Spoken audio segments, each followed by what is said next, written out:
사방이 온통 흰색인 지독하게 깨끗한 지역, 세레니티 힐스라고 불리는 이 최고급 사설 정신병원은 지난 5년간 한서연의 세상 전부였다.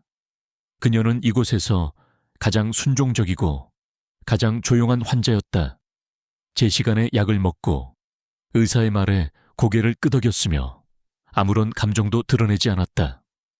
모두가 그녀의 영혼이 오랜 약물 치료와 상담 속에서 완전히 마모되었다고 믿었다. 하지만 그들의 착각이었다. 그녀의 순종은 가장 완벽한 위장이었고 그녀의 침묵은 가장 치열한 준비기간이었다. 오늘 밤 마침내 5년간의 긴 연극이 끝나는 날이었다. 자정이 넘은 시간, 모두가 깊은 잠에 빠졌을 때 서연은 침대에서 조용히 일어났다. 그녀는 지난 몇 달간 청소 카트에서 몰래 모아온 평범한 세척제와 소독용 알코올을 화장실 병이 안에 아주 정교한 비율로 섞기 시작했다. 화학자였던 그녀에게 이 정도의 화학 반응을 일으키는 것은 아이들의 과학 실험과도 같은 것이었다. 쉭 하는 소리와 함께 병이 안에서 인체에는 무해하지만 아주 짙고 자극적인 연기가 피어오르기 시작했다. 연기는 순식간에 병실을 가득 채웠고 천장에 화재 경보기가 미친 듯이 울리기 시작했다. 복도 전체에 날카로운 경보음이 울려 퍼졌다. 서연의 계산대로였다. 그녀는 지난 5년간 이 병원의 모든 경비원들의 순찰 시간과 동선, 그리고 비상 상황 시의 행동 패턴까지 완벽하게 분석하고 외우고 있었다. 그녀는 알고 있었다. 화재 경보가 울리면 중앙통제실에서 이 병동의 모든 문을 원격으로 잠그기 전까지 정확히 90초의 시간이 있다는 것을 그녀는 숟가락 손잡이를 갈아 만든 조악하지만 날카로운 도구를 꺼내 들었다.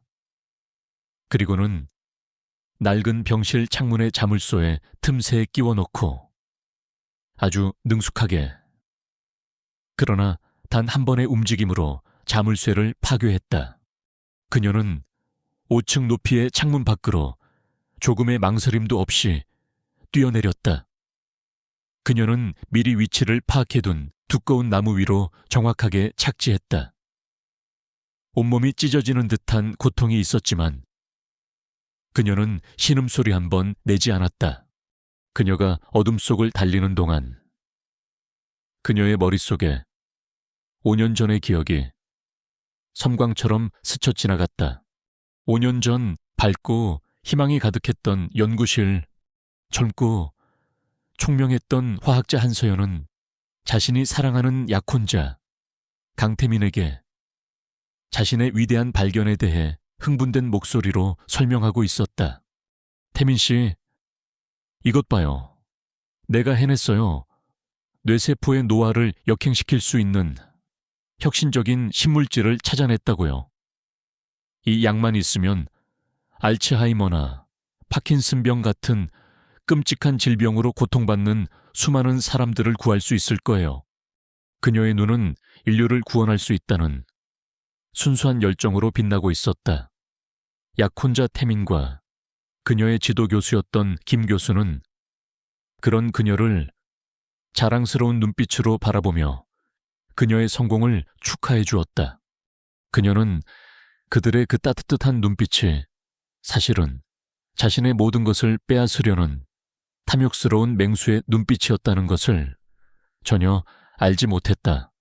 며칠 후 그녀의 모든 연구 데이터가 사라졌다.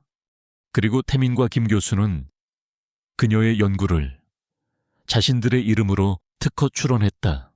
서연은 그들에게 달려가 진실을 따져 물었다. 하지만 그들은 오히려 그녀를 과대망상에 사로잡힌 정신병자로 몰아갔다. 서연아, 제발 진정해. 네가 요즘 스트레스가 많아서 헛것을 보는 거야. 그들은 그녀가 마시는 채 몰래 강력한 신경 안정제를 탔다. 약에 취해 횡설수설하며 내 생각을 훔쳐가고 있다고 소리치는 그녀의 모습은 누가 보아도 미친 여자였다. 그들은 그녀를 이 지옥 같은 정신병원에 가두어 버렸다. 그녀가 마지막으로 본 것은 자신을 향해 가식적인 동정의 눈물을 흘리던 두 남자의 역겨운 얼굴이었다. 다시 현재 서연은 숲을 빠져나와 작은 버스 정류장에 도착했다. 그녀는 더 이상 5년 전에 그 순진하고 세상을 믿었던 여자가 아니었다. 그녀의 눈빛에서 따뜻함과 열정은 사라지고 오직 지옥의 불구덩이에서 기어나온 복수의 악마만이 남아있었다. 그녀는 품속에서 꼬깃꼬깃한 종이 한 장을 꺼내 들었다.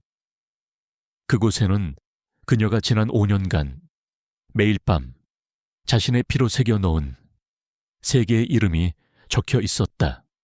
강태민, 김 교수, 그리고 그녀에게 거짓 진단서를 발급한 이 병원의 원장. 그녀는 종이를 보며 짐승 같은 미소를 지었다. 첫 차를 타고 그녀는 서울로 향했다. 순했던 여자는 죽었다. 그리고 이제 미친 듯이 복수를 시작할 시간이었다. 정신병원을 탈출한 한서연은 거대한 서울이라는 도시의 그림자 속으로 스며들었다. 그녀는 더 이상 세상의 동정이나 구원을 바라지 않았다. 그녀의 머릿속은 오직 자신을 배신한 자들에 대한 차가운 복수심으로 가득 차 있었다. 그녀의 첫 번째 행선지는 허름한 고시원이었다. 그녀는 수중에 있는 약간의 돈으로 누구의 눈에도 띄지 않는 작은 방을 구했다.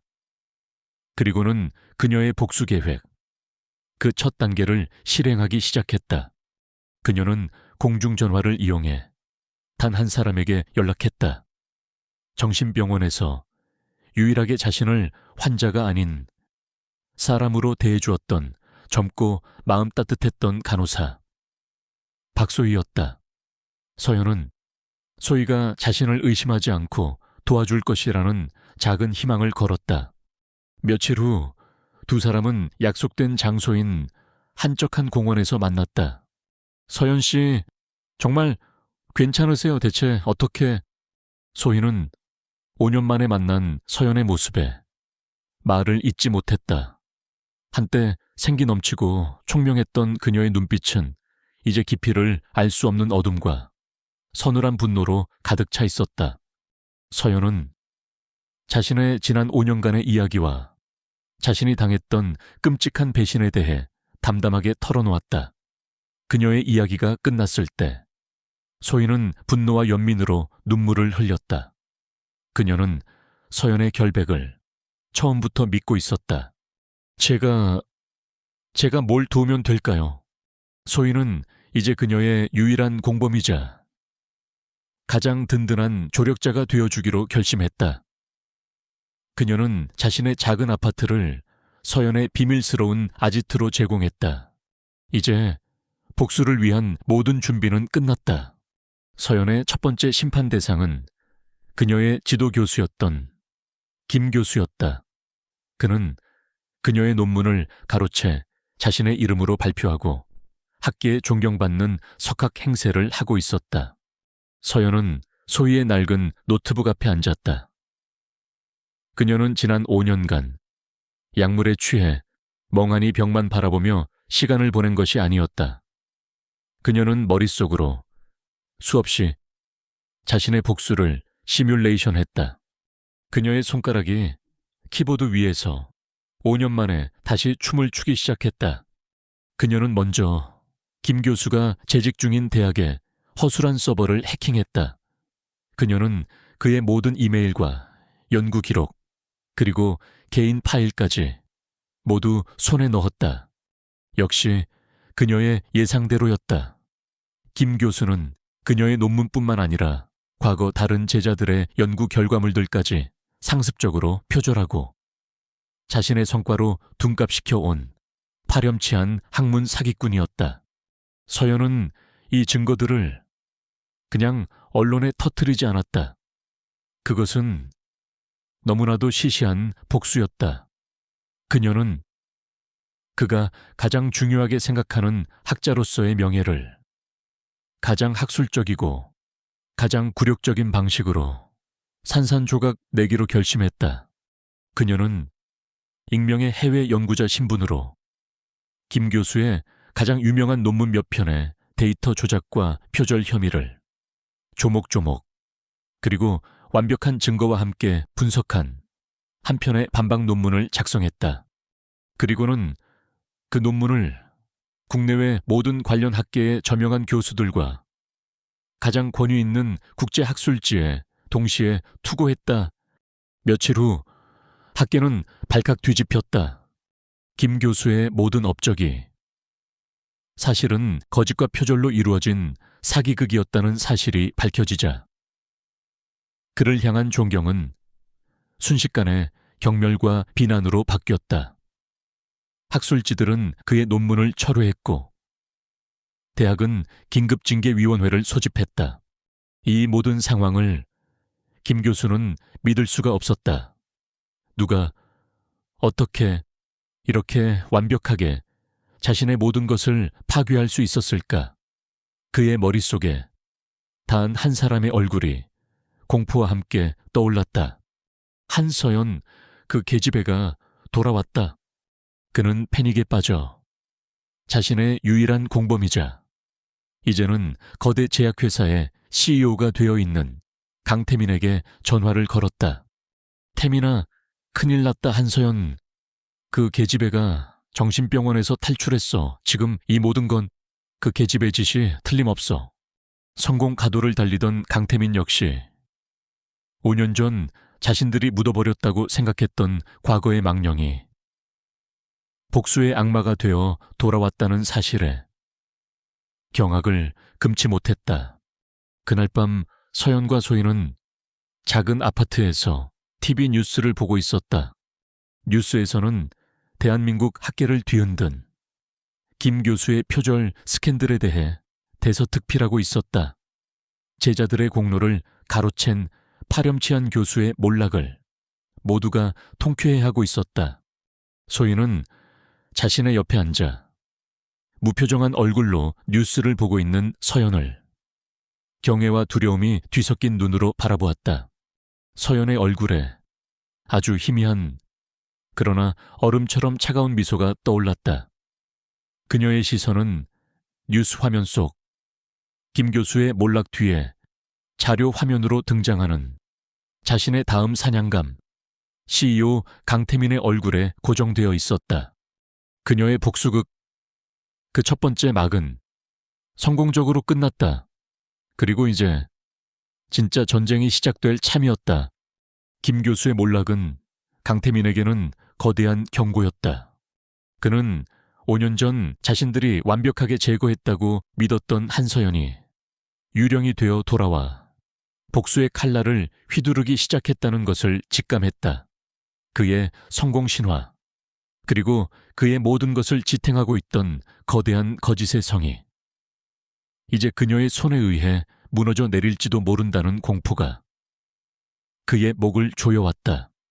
디바이오 제약의 CEO 사무실, 강태민은 더 이상 성공한 젊은 경영자가 아니었다.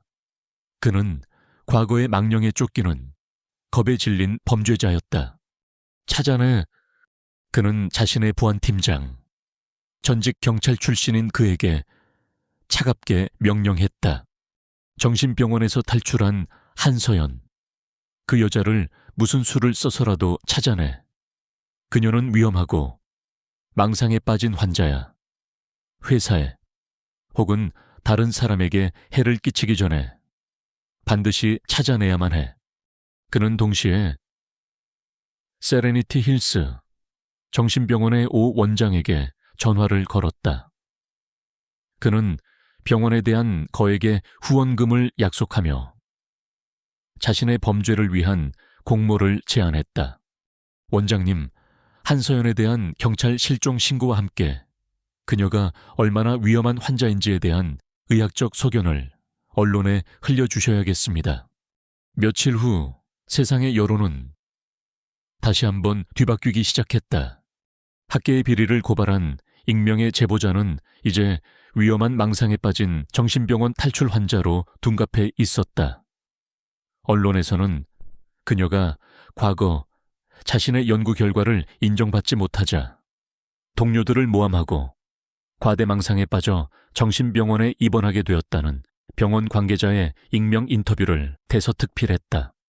강태민이 뿌린 돈과 권력은 진실을 거짓으로, 피해자를 가해자로 완벽하게 둔갑시키고 있었다. 서연 씨, 어떡해요? 세상이 전부 서연 씨를 미친 사람으로 보고 있어요. 간호사 박소희의 작은 아파트 안에서 서연은 자신에 대한 기사들을 무표정한 얼굴로 읽어 내려가고 있었다. 그녀는 이 모든 것이 태민의 짓이라는 것을 알고 있었다. 그는 그녀가 경찰이나 언론에 나타나 진실을 폭로할 수 있는 모든 길을 사전에 차단해버린 것이었다. 그녀는 이제 세상으로부터 완벽하게 고립되었다. 그녀는 이름도 신분도 없는 그저 위험한 탈주범일 뿐이었다. 이 작은 아파트는 그녀의 새로운 감옥이었다. 하지만 그녀는 절망하지 않았다. 오히려 그녀의 복수심은 더욱더 차갑고 더욱더 단단해지고 있었다. 괜찮아, 소희야. 그녀가 오히려 불안에 떠는 소희를 안심시켰다. 이 또한 내 계획의 일부일 뿐이야. 저기 나를 하찮은 미치광이로 생각하게 만들어야 그들의 경계가 허물어지는 법이지. 소희는 그런 서연의 모습에서 인간의 상상을 초월하는 강인한 정신력을 보고 있었다. 소희는 그녀의 가장 헌신적인 조력자가 되어주었다. 그녀는 자신의 월급을 털어 서연이 필요로 하는 추적이 불가능한 대포폰과 최고 사양의 노트북을 구해다 주었다. 그녀는 자신의 병원 동료들을 통해 오 원장의 비리에 대한 정보들을 조금씩 수집하기 시작했다. 서연은 이제 자신의 두 번째 사냥감을 향해 조준을 시작했다. 그녀의 다음 목표는 강태민의 가장 강력한 아군이자 자신의 명예를 더럽힌 정신병원의 오 원장이었다. 그녀는 자신의 새로운 노트북으로 병원의 보안 시스템을 분석하기 시작했다. 그녀는 이 복수극의 두 번째 막을 자신의 손으로 직접 열 준비를 하고 있었다. 한편 강태민의 수사망 역시 서서히 그녀를 향해 좁혀오고 있었다. 그의 사설 정보원들은 박소희라는 간호사가 서연의 유일한 면회객이었다는 사실을 알아냈다. 그리고 그들은 소희의 주변 인물들을 탐문하기 시작했다. 혹시 이 여자를 본 적 있습니까? 정신이 온전치 못한 아주 위험한 여자입니다. 이 간호사가 그녀를 숨겨주고 있을지도 모릅니다. 정보원들이 소희가 사는 동네의 가게들을 돌아다니며 서연의 사진을 보여주고 있었다. 서연의 아지트 밖에서는 적의 포위망이 서서히 좁혀오고 있었다. 그리고 아지트 안에서는 그녀의 더 날카로운 방역이 조용히 준비되고 있었다. 그녀는 쫓기는 사냥감인 동시에 적의 심장을 노리는 가장 무서운 사냥꾼이었다. 숨막히는 긴장감 속에서 그녀의 두 번째 복수를 위한 시간의 초침 소리가 점점 더 빠르게 흐르고 있었다. 강태민의 포위망이 서서히 그리고 확실하게 한서연의 숨통을 조여오고 있었다.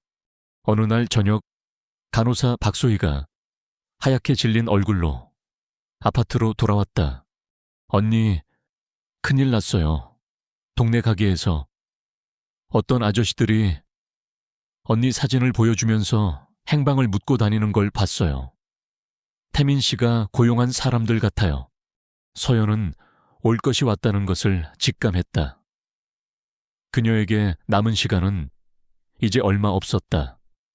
그녀는 붙잡히기 전에 자신의 두 번째 복수를 반드시 성공시켜야만 했다. 그녀의 두 번째 사냥감. 정신병원의 오 원장. 그는 돈에 눈이 멀어 멀쩡한 사람을 5년 동안이나 지옥에 가두고 그녀의 인생을 망가뜨린 용서받을 수 없는 악마였다. 서연은 자신의 새로운 노트북 앞에 앉았다. 그녀의 감옥이었던 바로 그 정신병원의 디지털 네트워크가 이제는 그녀의 새로운 전쟁터가 될 것이었다. 그녀는 병원 내부자만이 알 수 있는 시스템의 아주 작은 허점을 기억해냈다. 그리고는 병원의 소프트웨어 유지보수 업체 직원으로 위장하여 IT 부서의 말단 직원에게 전화를 걸었다. 여보세요. 세레니티 힐스 병원이죠. 저희는 메디시큐리입니다. 최근 서버에 작은 오류가 발견되어 원격으로 패치를 진행해야 합니다. 잠시 관리자 페이지에 임시 접속 코드를. 그녀의 목소리는 너무나도 전문적이고 자신감이 넘쳐서 신입 직원은 아무런 의심도 없이 그녀가 요구하는 정보를 순순히 불어주었다. 병원 내부망으로의 침투는 성공했다. 그녀는 유령처럼 병원의 네트워크 안을 돌아다녔다. 그녀는 원장의 개인 컴퓨터와 병원의 회계 장부, 그리고 지난 10수년간의 모든 입원 환자 기록들을 자신의 손안에 넣었다. 그리고 그녀는 판도라의 상자를 열었다. 상자 안에는 그녀가 상상했던 것보다 훨씬 더 끔찍하고 추악한 진실이 담겨 있었다. 오 원장은 지난 수십 년간 거액의 뇌물을 받고 멀쩡한 사람들을 알코올 중독이나 망상장애 같은 거짓된 진단으로 병원에 강제 입원시켜 온 희대의 사기꾼이었다. 재산을 노리는 자식들이 늙은 부모를 가두기 위해, 혹은 유산을 독차지하려는 형제들이 서로를 제거하기 위해 그에게 돈을 건넸다. 서연은 오 원장의 비밀 금고 안에 숨겨진 암호화된 이중 장부 파일까지 찾아내는 데 성공했다. 그 안에는 그가 뇌물을 받은 모든 사람들의 명단과 금액, 그리고 그들의 추악한 거래 내용이 아주 상세하게 기록되어 있었다. 그 명단의 가장 위에는 5년 전 티바이오 제약의 이름으로 거액의 후원금을 보낸 강태민의 이름이 선명하게 적혀 있었다. 서연이 이 모든 데이터를 다운로드하고 있던 바로 그 순간 그녀의 노트북 화면에 붉은색 경고창이 깜빡이기 시작했다. 누군가 그녀의 위치를 역추적하고 있었다. 태민의 정보원들이었다. 그녀는 서둘러 모든 작업을 마무리했다. 그녀는 자신이 확보한 이 거대한 비밀 장부 파일을 3군데의 다른 장소로 동시에 전송했다. 하나는 부패 고발 전문으로 유명한 시사 프로그램 추적 60분의 책임 프로듀서에게, 다른 하나는 국세청의 탈세 제보센터로, 그리고 마지막 하나는 대검찰청 중앙수사부로. 그녀는 그 누구도 이 사건을 덮을 수 없도록 완벽한 판을 짰다. 다음 날 대한민국은 다시 한번 거대한 스캔들에 휩싸였다. 추적 60분의 긴급보도, 정신병원의 비밀 장부, 돈 받고 가두는 현대판 고려장의 실체는 엄청난 파장을 불러일으켰다. 국민들은 분노했고 검찰은 즉시 병원에 대한 압수수색에 착수했다. 오 원장은 자신의 사무실에서 증거 서류들을 파쇄하려다가 현장에서 긴급 체포되었다. TV뉴스는 수갑을 차고 끌려 나오는 그의 비참한 모습을 실시간으로 내보내고 있었다. 강태민은 자신의 사무실에서 그 뉴스를 보며 경악했다. 자신의 가장 강력한 방패막이자 공범이었던 오 원장이 하루아침에 무너져 내린 것이었다. 그가 애써 만들어 놓은 한서연은 위험한 정신병자라는 프레임은 이제 완전히 박살이 나버렸다. 대중들은 이제 그 병원을 멀쩡한 사람을 가두는 감옥으로 인식하기 시작했다. 그는 이 모든 것 역시 한서연의 짓이라는 것을 직감했다. 그는 자신이 쫓고 있는 상대가 그저 도망다니는 나약한 여자가 아니라 보이지 않는 곳에서 자신의 모든 것을 파괴할 수 있는 무서운 지략가라는 사실을 비로소 깨닫고 있었다. 그의 마음속에 처음으로 진짜 공포가 싹트고 있었다. 같은 시각 소희의 작은 아파트. 서연은 오 원장이 체포되는 뉴스를 차가운 눈으로 보고 있었다. 소희는 옆에서 기쁨과 안도의 눈물을 흘리고 있었다. 서연은 자신의 주머니에서 5년 전에 그 꼬깃꼬깃한 종이를 꺼내 들었다. 그녀는 종이에 적힌 3개의 이름 중 김 교수와 오 원장의 이름 위에 붉은색 펜으로 가로줄을 그었다. 이제 종이 위에는 단 하나의 이름만이 남아 있었다. 강태민. 그녀를 쫓던 포위망은 이제 혼란에 빠졌다. 그녀는 자신의 마지막 사냥감을 향한 최종 공격을 준비할 아주 귀한 시간을 벌었다. 그녀의 복수극, 그 마지막 장이 서서히 그 막을 올리고 있었다. 오 원장이 체포된 후 한서연을 쫓던 강태민의 수사망은 잠시 혼란에 빠졌다. 서연은 그 짧은 시간 동안 자신의 마지막 복수를 그리고 가장 완벽한 심판을 준비하기 시작했다. 그녀의 마지막 사냥감, 그녀의 모든 것을 앗아간 남자. 강태민, 그는 그녀가 개발했던 신약 루시디아의 성공으로 대한민국에서 가장 주목받는 젊고 유능한 CEO가 되어 있었다. 그는 며칠 뒤 전 세계의 투자자들과 기자들을 모아놓고 루시디아의 글로벌 론칭을 발표하는 대규모 기자회견을 개최할 예정이었다. 서연은 그가 가장 빛나는 바로 그 무대를 그의 가장 처참한 처형대로 만들기로 결심했다. 그녀에게는 아직 세상에 공개되지 않은 마지막 비장의 카드가 남아 있었다. 그것은 그녀가 정신병원에 갇혀 있던 지난 5년간 오직 자신의 머릿속에서 수만 번의 시뮬레이션을 통해 발견해낸 루시디아의 치명적인 결함이었다. 그녀가 개발했던 신약은 단기적으로는 뇌세포를 활성화시키지만 장기적으로는 예측 불가능한 신경계 손상을 유발할 수 있는 아주 작은 분자 구조적 불안정성을 가지고 있었다. 강태민은 약의 성공에 눈이 멀어 그 장기적인 안정성 테스트를 제대로 거치지 않았던 것이다. 서연의 복수는 이제 단순히 자신의 명예를 회복하는 것을 넘어 그의 탐욕이 만들어낼 거대한 재앙을 막는 또 다른 차원의 싸움이 되어 있었다. 그녀는 조력자 박소희의 도움을 받아 마지막 작전을 준비했다. 소희는 기자회견이 열리는 호텔의 의료지원팀 간호사로 위장하여 행사장 내부의 네트워크에 서연이 원격으로 접속할 수 있는 작은 장치를 설치하는 데 성공했다. 마침내 기자회견의 날 강태민은 화려한 조명 아래 무대 중앙에 서 있었다. 그는 자신감 넘치는 목소리로 루시디아가 인류의 미래를 어떻게 바꿀 것인지에 대해 열정적으로 연설하고 있었다. 그는 자신의 성공의 정점에 서 있었다. 이제 루시디아의 기적을 증명하는 놀라운 임상 데이터를 보여드리겠습니다. 그가 손짓하자 그의 등 뒤에 있던 거대한 스크린에 화려한 프레젠테이션 화면이 떠올랐다. 바로 그 순간 서연의 아지트에서 그녀의 손가락이 실행 버튼을 눌렀다.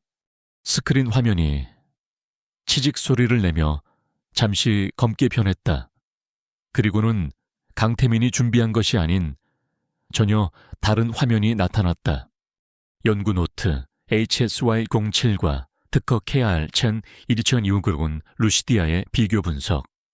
화면에는 5년 전 서연이 직접 손으로 썼던 날짜와 시간이 찍힌 그녀의 연구 노트와 강태민의 이름으로 추론된 공식 특허 자료가 나란히 떠 있었다. 두 자료의 핵심 데이터는 토시 하나 다르지 않고 완벽하게 일치했다. 기자회견장 안이 술렁이기 시작했다. 강태민은 당황하여 기술팀을 향해 소리쳤다. 이게 뭐야? 당장 꺼. 해킹이야. 경쟁사의 사보타주라고. 하지만 그의 외침이 끝나기도 전에 스크린에는 다음 화면이 나타났다. 화합물 L-기밤47 루시디아 궤 장기적 분자 불안정성에 대한 시뮬레이션 결과. 화면에는 복잡한 화학 분자 구조 모델이 나타나고 시간이 지남에 따라 그 구조가 서서히 붕괴하며 치명적인 신경 독소로 변하는 과정이 3D 시뮬레이션으로 생생하게 펼쳐졌다. 화면의 마지막에는 얼음처럼 차가운 질문 하나가 떠올랐다. 이 약의 진짜 첫 번째 환자는 누가 될 것인가? 모든 것이 폭로되었다. 기자회견장은 이제 거대한 혼돈의 장이 되었다. 의학 전문 기자들은 약의 부작용에 대해 날카로운 질문들을 쏟아냈고, 투자자들은 자신들의 휴대폰으로 미친 듯이 티바이오 제약의 주식을 팔아치우기 시작했다. 강태민은 무대 중앙에 얼어붙은 채 서 있었다. 그는 자신이 이룩한 모든 것이 한순간에 무너져 내리는 것을 자신의 눈으로 직접 목격하고 있었다. 그의 제국은 이제 불타는 카드집처럼 속수무책으로 붕괴하고 있었다. 그의 등 뒤 스크린에는 여전히 서연이 던진 마지막 질문이 선명하게 빛나고 있었다. 같은 시각 서연의 아지트. 그녀는 노트북 화면을 통해 아수라장이 된 기자회견장의 모습을 조용히 지켜보고 있었다. 그녀는 천천히 노트북을 닫았다. 그녀의 얼굴에는 승리감 대신 지독한 피로감과 공허 한만이 남아있었다. 그녀의 복수는 단순히 그를 파멸시키는 것이 아니었다. 그것은 그녀 자신의 손으로 만들어낸 창조물이 괴물이 되어 세상을 해치는 것을 막아야만 했던 한 과학자의 마지막 책무이기도 했다. 그녀는 자신의 이름과 명예, 그리고 빼앗겼던 자신의 연구 결과를 모두 되찾았다. 그녀의 길고 길었던, 처절했던 복수극이 마침내 막을 내리고 있었다. 기자회견장에서의 폭로는 강태민이라는 남자의 인생에 완벽한 사형 선고를 내렸다. 그는 기자회견장 무대 위에서 출동한 검찰에 의해 산업 스파이, 사기, 그리고 업무상 횡령 등의 혐의로 긴급 체포되었다. TV 생중계를 통해 대한민국 전체가 한 젊은 영웅이 가장 추악한 범죄자로 추락하는 순간을 똑똑히 지켜보고 있었다. 티바이오 제약의 주가는 휴지 조각이 되었고 회사는 곧바로 파산 절차에 들어갔다. 그가 그녀에게서 훔쳐낸 모든 것, 그리고 그가 거짓으로 쌓아 올린 모든 것이 한순간에 무너져 내렸다. 한서연에 대한 세상의 평가 역시 하룻밤 사이에 완전히 뒤바뀌었다. 그녀는 더 이상 망상에 빠진 정신병원 탈주범이 아니었다. 그녀는 거대한 악의 음모를 세상에 알리기 위해 자신의 모든 것을 희생한 비운의 천재 과학자이자 정의로운 내부 고발자가 되어 있었다.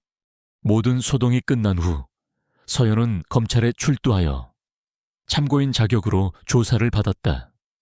그녀는 자신이 겪었던 모든 일과 자신이 수집한 모든 증거를 검찰에 제출했다.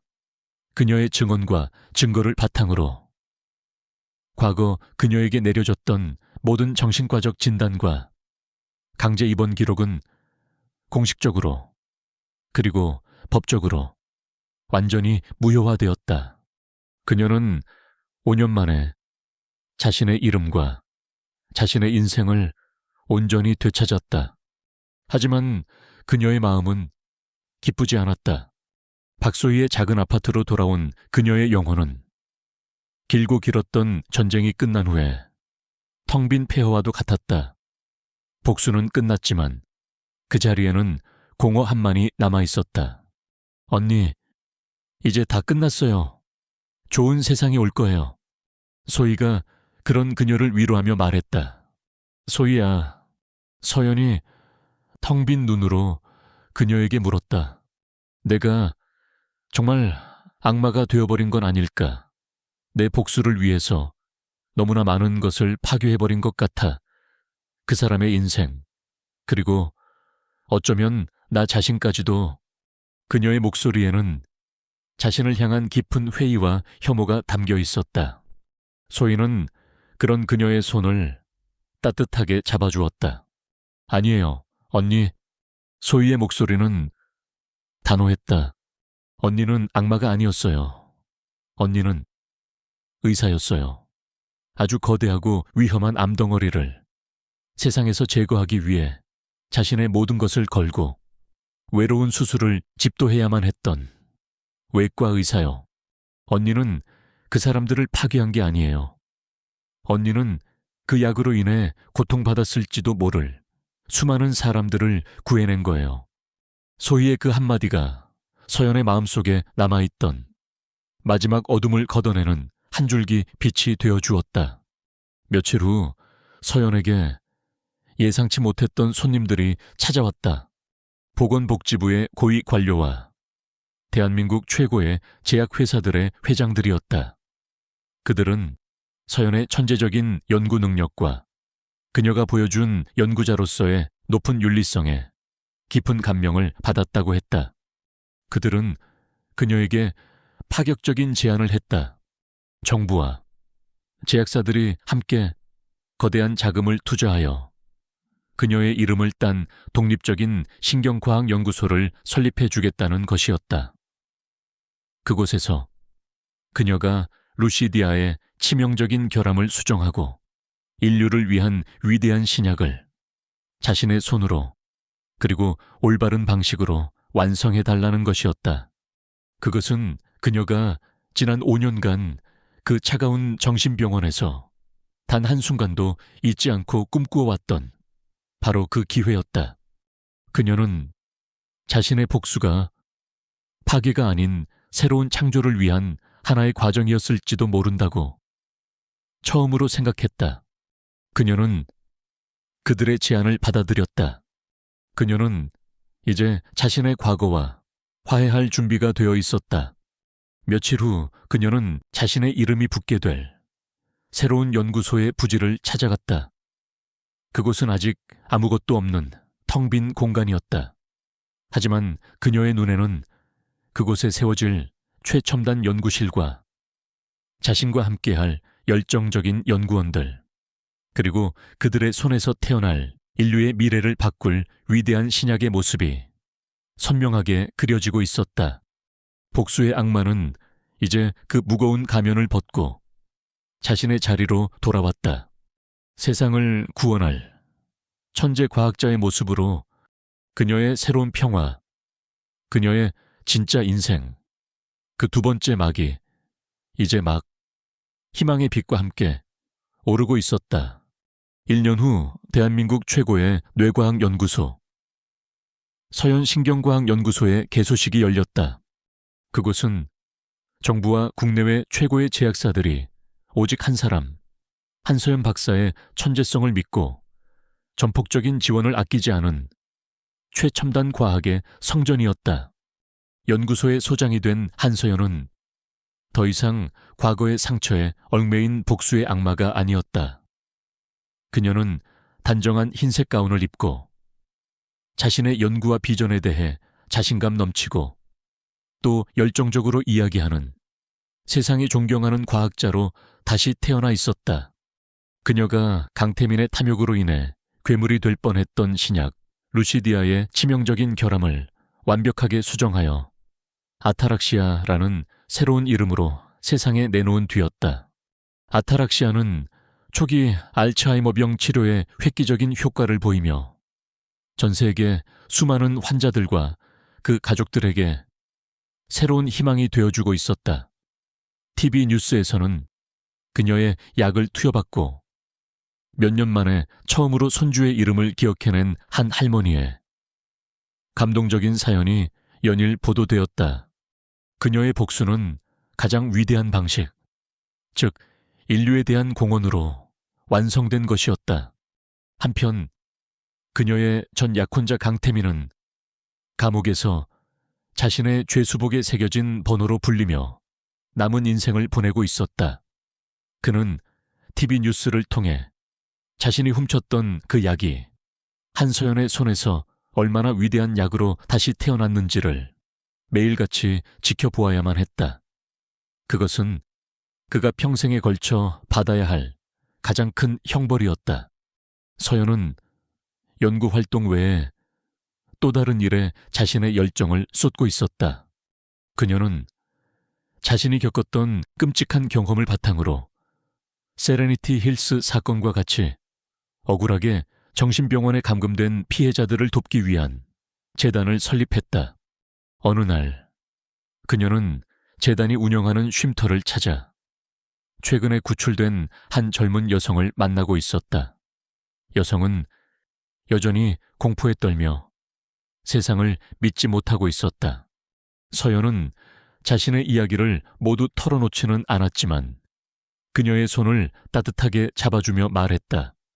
괜찮아요. 저도 당신과 같은 시간을 겪었어요.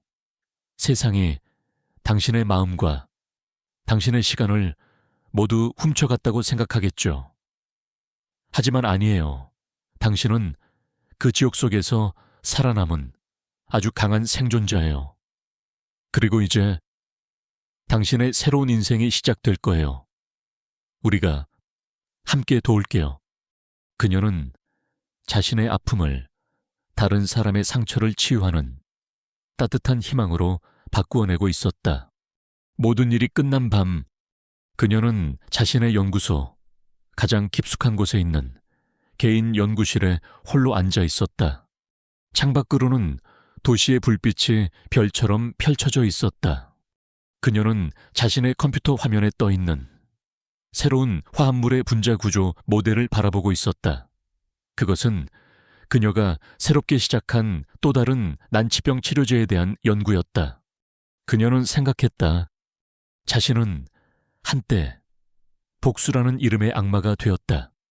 하지만 그 지독한 복수의 끝에서 그녀는 파멸이 아닌 구원을 얻었다. 그녀는 자신의 손으로 자신을 파괴했던 세상을 심판했고 동시에 더 나은 세상을 만들 기회를 얻었다.